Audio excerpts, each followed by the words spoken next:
corresponde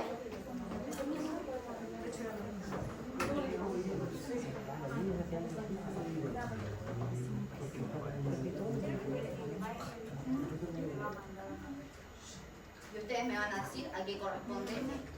¿Qué órgano es? Riñón. Muy bien. ¿Está feliz el riñón? Muy triste, ¿cierto? ¿Y por qué? Porque se ve pálido. Ya, bueno, no le voy a cambiar los colores del contraste, si no, me van a dar. ¿Qué le pasa al riñón?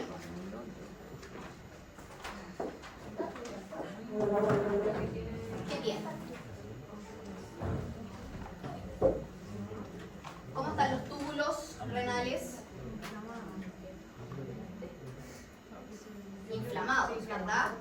Y los túbulos renales se tienen que ver así o, a ver si tengo una histología. Miren, histología de riñón, para que lo vayan comparando. Esta es normal. Esta es entonces, los glomérulos ya, para que los vayan mirando, y aquí no vemos casi túbulos, pero ahí están los túbulos.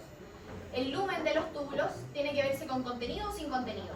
Sin contenido, exacto, ¿cierto? Sin nada, ¿verdad? Porque, recuerdan lo que vamos a ir. Entonces, comparando. ¿Cómo? No, recuerda que la amiloide se ve más clarito, más pálido aún, como más todavía. Sí. Primero, esto corresponde a una lesión inflamatoria y de tipo crónica, ¿ya? Por lo tanto, corresponde a una nefritis de tipo linfoplasmocítico, ¿ya? ¿En qué me refiero a eso? Linfoplasmocítico, ¿a qué les suena? ¿Qué predominio habrá? ¿De qué tipo celular? Linfocitos. ¿Y de cuál? B. Exacto, B. ¿Ya? Pero recuerden que en este caso, a nivel histopatológico, no podemos diferenciar entre un linfocito B y un linfocito T, ¿ya? Porque morfológicamente son iguales, ¿ok? Por lo tanto, ya saben, ¿no es cierto?, entonces lo que nos vamos a encontrar justamente cuando comencemos a aumentar y ver un poquito más de detalle de la muestra. Lo primero, siempre recuerden, es recorrer la muestra completita para esa sombra que ven ahí arriba, no es algo del microscopio, por cierto, ¿ya? Es del lente. No sé si del de abajo no, así que para no. Y no tengo papel para limpiar el objetivo, así que no, mal. Ok, entonces, ¿cómo están los glomérulos? Inflamados. Respecto a los que veíamos aquí, miren este y miren los que están acá.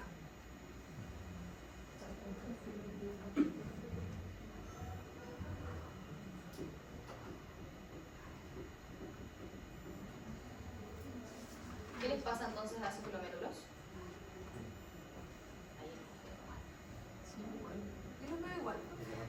Exacto, porque no están tan afectados, todavía no se ven.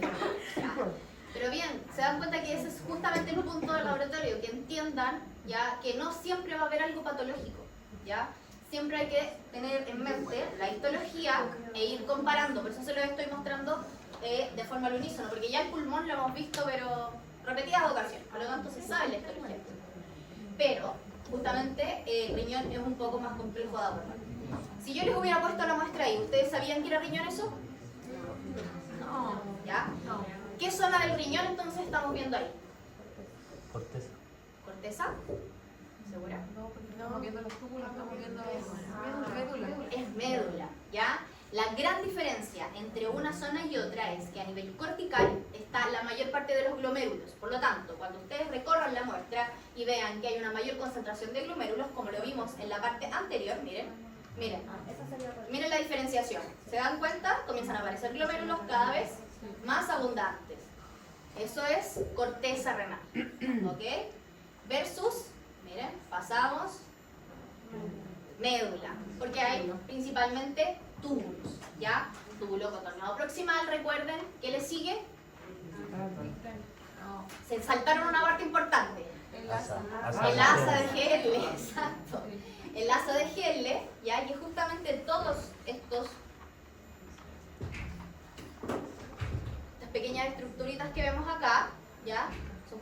los túbulos, recuerden, cortados desde arriba. Ya lo estamos mirando así, ¿ok? Y los otros, que nos devolvemos a la zona cortical. Los túbulos en esta zona están cortados así. ¿Ya? Por lo tanto, lo estamos viendo desde la otra perspectiva, ¿ok? No así. Por lo tanto, los vemos a lo largo. Salchita. ¿Ya?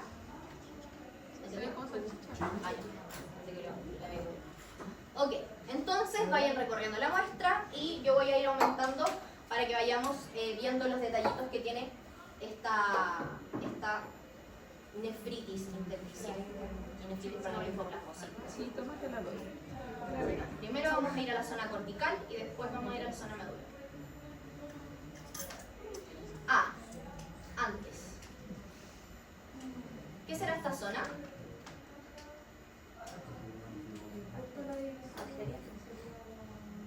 Este tejido que está acá, ¿qué es?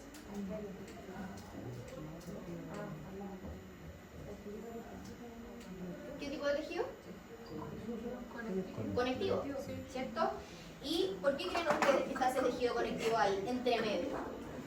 ¿Qué estará pasando? Si esto corresponde a una inflamación de tipo crónica, ¿ya? Recuerden que las inflamaciones crónicas siempre tienen un final, y ese final, ¿cierto?, era asociado justamente al depósito de este tejido. Y era un fenómeno fibrótico, ¿ya? Es la forma de resolver justamente la inflamación crónica que tiene el cuerpo. Por lo tanto, lo que estamos viendo ahí es principalmente una separación a nivel córtico-medular y asociada, ¿no es cierto?, a la presencia de fibrosis renal, ¿ya? Dado todo esto por, insisto, la resolución de la inflamación crónica. Ya, miren acá este detalle. Justamente túbulos cortados así y al ladito, ¿verdad? Ahí arriba los vemos, ¿cierto?, de la otra manera, ¿ya? Todas las células que están alrededor de los túbulos son justamente las células propias, ¿ya?, de tubulares, ¿ok? Ahí no hay nada patológico. Lo que sí es patológico es justamente el contenido al interior de estos túbulos. ¿Qué sería? ¿Qué creen ustedes? Si hay una inflamación crónica. ¿Qué está saliendo de ahí? Pero en el interior del lumen tubular. Miren. Esto se debería ver vacío, ¿cierto? Con un espacio. ¿Qué estará ocurriendo ahí? ¿Qué se estará acumulando? Miren ahí con más detalle. Líquido, exacto. Líquido, justamente, eso es líquido, ¿ya?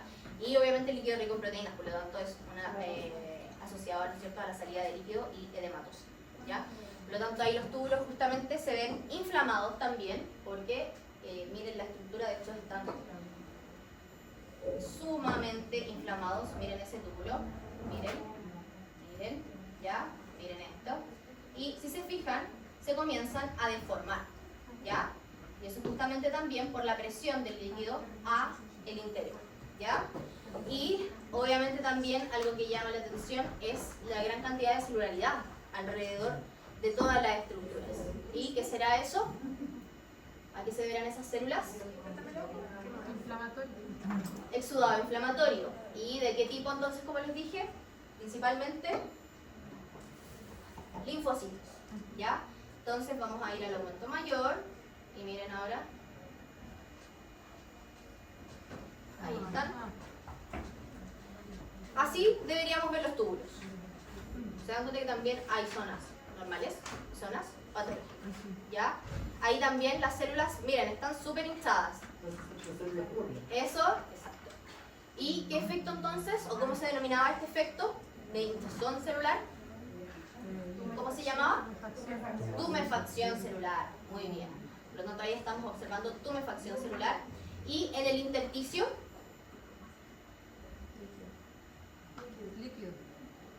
¿líquido? No se está extravasando el líquido. Lo que me refiero es que, miren, en el intersticio, exacto, las células que se están reclutando, ¿ya? Llegan justamente por el torrente sanguíneo, ya recuerden que obviamente esto va a estar, vamos a encontrar un volumen, aquí,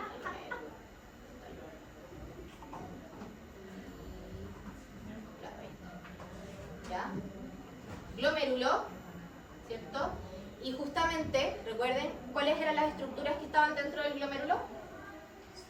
¿Se acuerdan?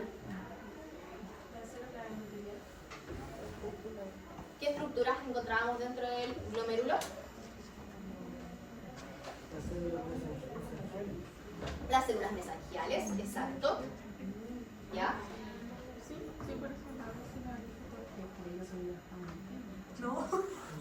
Además de eso, ¿qué otras células encontramos? Que de hecho también ahí se ven abajito. Unas redonditas ovaladas, muy comunes. ¿Qué hay en el glomérulo? Recuerden. Endoteliales. ¿Mm? Las células endoteliales. Las células endoteliales, por lo tanto, de los vasos sanguíneos. Recuerden que dentro del glomérulo lo que existe es un ovillo capilar, ¿ya? Que justamente está en íntimo contacto con las células mesangiales, ¿cierto? Y con estos podocitos que emiten estas células para justamente favorecer la filtración glomerular, ¿ya? Por lo tanto, allí, ¿ustedes creen que ese glomérulo está feliz? No. ¿Ya? Hay glomérulos que vamos a encontrar entonces normales, como los que observábamos, ¿no es cierto?, anteriormente, que a simple vista los veíamos bien, pero al zoom, ¿cierto?, al mayor aumento, vemos que todo el ovillo capilar está básicamente alterado, ya inflamado, y además miren los espacios que se generan. ¿Se acuerdan cómo se llamaba la cápsula asociada al glomérulo? Bowman. Cápsula de Bowman. Y esa cápsula de Bowman está bonita, está deforme, exacto. Y eso justamente lo provoca la fibrosis a nivel renal. Ya el depósito de este tejido conectivo que altera entonces toda la forma del glomérulo y además, obviamente, altera todo el espacio de intercambio que recuerden se llama el espacio de Bowman. ¿Ya? Por lo tanto, también aquí, en general, este espacio es mucho más pequeñito. ¿Ya? Miren. Debería estar como reducido. Miren aquí. ¿Ya? Así es la forma normal de un glomérulo. Miren ese. Totalmente patológico, ¿cierto? Ok. ¿Pero que ese espacio es como la inflamación o es como la filtración que va a salir? ¿Qué cosa? Que el espacio se llama más blanco. Siempre va a haber espacio. Lo que pasa es que en este caso está alterado justamente porque el ovillo capilar se está contrayendo. ¿Ya? ¿Es el espacio de la orina o no? Sí, el espacio de filtración. Exacto. Por lo tanto, ahí se está justamente alterando el espacio de filtración. Entonces, obviamente el riñón no cumple la pega. La filtración o la tasa de filtración glomerular aquí está directamente afectada. ¿Y se acuerdan? ¿Han tenido clases de renal? ¿De fisiopatología renal? Supongo que sí. Algo me acuerdo, algo. ¿Sí? Algo, Ya. algo. Borraron de la memoria todo. Sí, parece que como que ustedes se acuestan, se les olvida todo y al otro día empezaba otra vez. Así me hizo. Ya. Ok. Esto corresponde entonces, como les dije, a una nefritis de tipo linfoplasmocítica. Yo les pregunto, ¿a qué patología se puede asociar una nefritis de tipo linfoplasmocítica? Patología renal. No necesariamente, porque hay un infiltrado linfocitario, pero la enfermedad renal crónica, si bien es un componente inflamatorio, también es componente de disfunción. Y aquí hay un componente de infiltrado inflamatorio que es fundamental. Que sea linfoplasmocítico indica también que hay afección del sistema inmune. ¿Ya? Y ese riñón entonces está como funcionalmente bien, pero anatómicamente está mal. No, funcionalmente no está bien. Está como dicen cuando uno saca un examen de sangre o algo, dice que el riñón no está funcionando, pero se ve bien. Ah, pero eso es macroscópicamente. Claro. Porque los procesos siempre inician a nivel microscópico, ¿ya? Por lo tanto, siempre cuando se dice que se ve bien es a la ecografía, se ve bien, ¿ya? Corteza renal eventualmente, que puede ser una inflamación aguda y nosotros no lo estamos viendo. Pero un riñón inflamado de manera crónica siempre va a ser un riñón que esté más pequeñito de lo normal. Primero, pierde tamaño y además de eso, pierde la forma, se vuelve irregular. ¿Y por qué creen ustedes que pasa eso? ¿Que pierde la forma? Ya, pero más allá de eso también, por el líquido, sí, una parte es por eso, pero también por la forma de reparar la inflamación crónica, que era la fibrosis, ¿ya? Entonces la fibrosis hace que el tejido se contraiga, y justamente eso entonces deforma los glomérulos y después va a comenzar a deformar ya a nivel macroscópico todo el riñón. ¿Ya? Partimos siempre por la corteza y después los cambios van hacia la médula. ¿Ok? Entonces vamos a pasar ahora a la zona medular. Miren ahí ese glomérulo. ¿Ya? Aquí también está alterado, este sí está menos deforme que el anterior, ¿ya? Pero todo lo que es el ovillo capilar está completamente inflamado, ¿ya? Si se fijan, ¿cierto? Está bastante dilatado, como lo dijeron por ahí, ¿ok? Pasamos entonces al tejido conectivo. No nos dijo en qué patología. Ah, es que a usted no se le ocurrió nunca. ¿Sabemos Ya. si es alta? ¿Ah? ¿Una infección del tracto urinario alta? Una infección del tracto urinario alto. Eso es una aguda. Es inflamación aguda. Se las agitan, generalmente. Eso son inflamaciones agudas. Por lo tanto, para que genere una nefritis,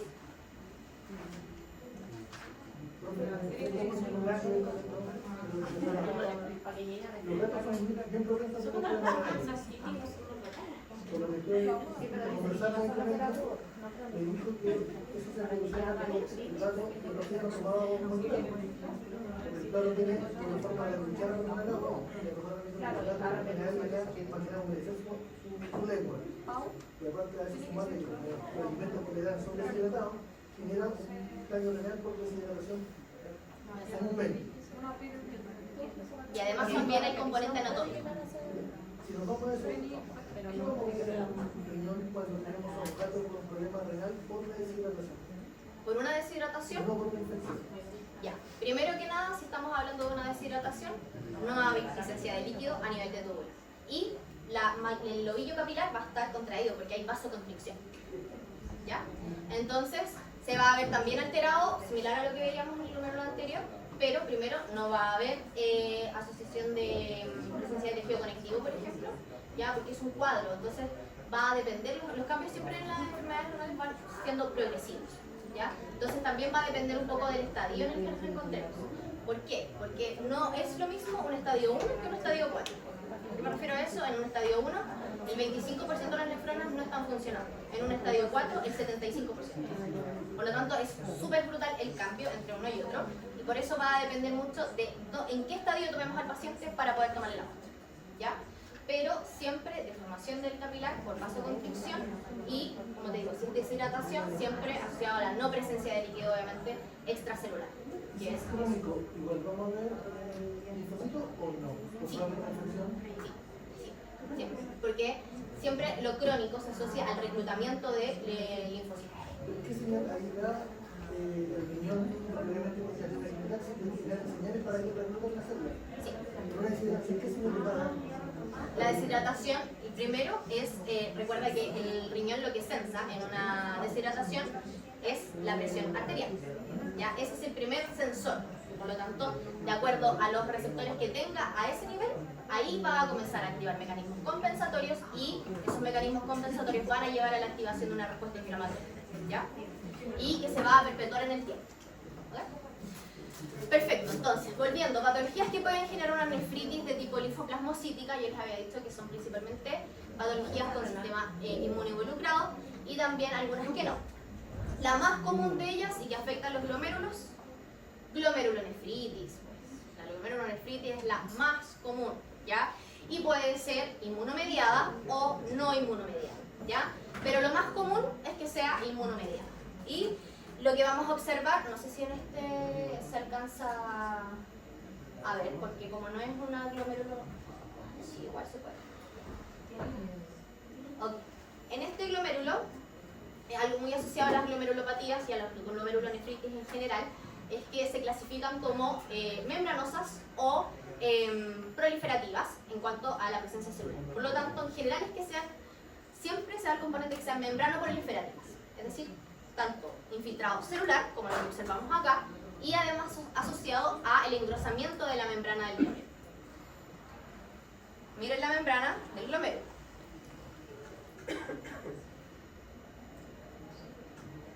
¿Cómo está la membrana ahí? Y el tejido conectivo alrededor, fíjense.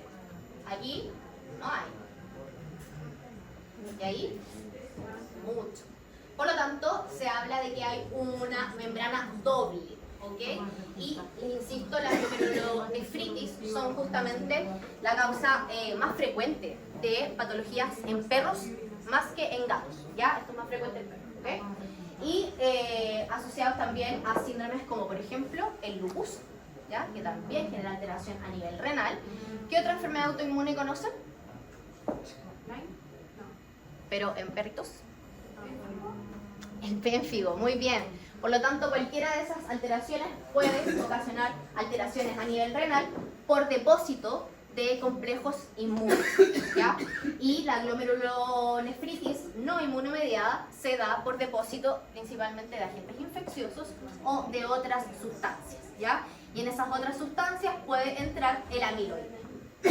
Por lo tanto, cualquiera de esas puede alterar, entonces, o puede asociarse a este cuadro que estamos observando. ¿Ya? ¿Quedó claro?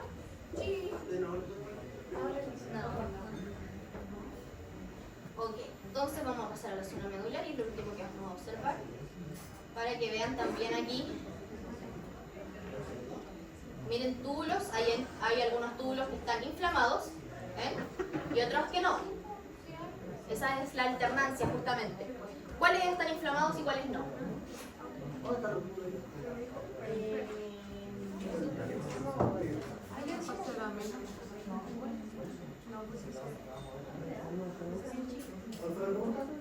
¿Cuáles son los túbulos que están inflamados y cuáles no? ¿Cómo?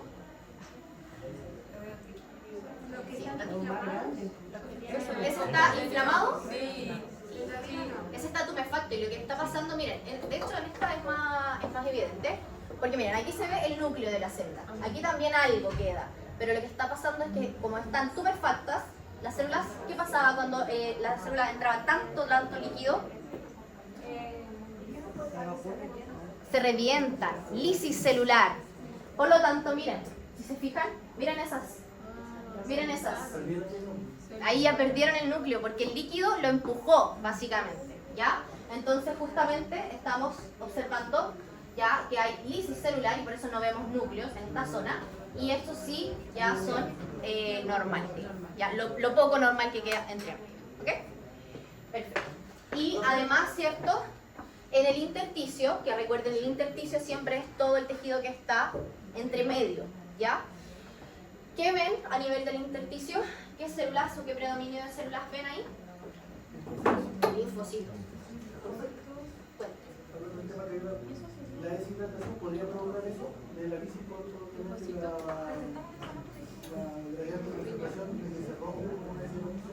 por una deshidratación? No, por una sobrehidratación. Al revés. Cuando ven a sobreexpansión del líquido extracelular. ¿Ya?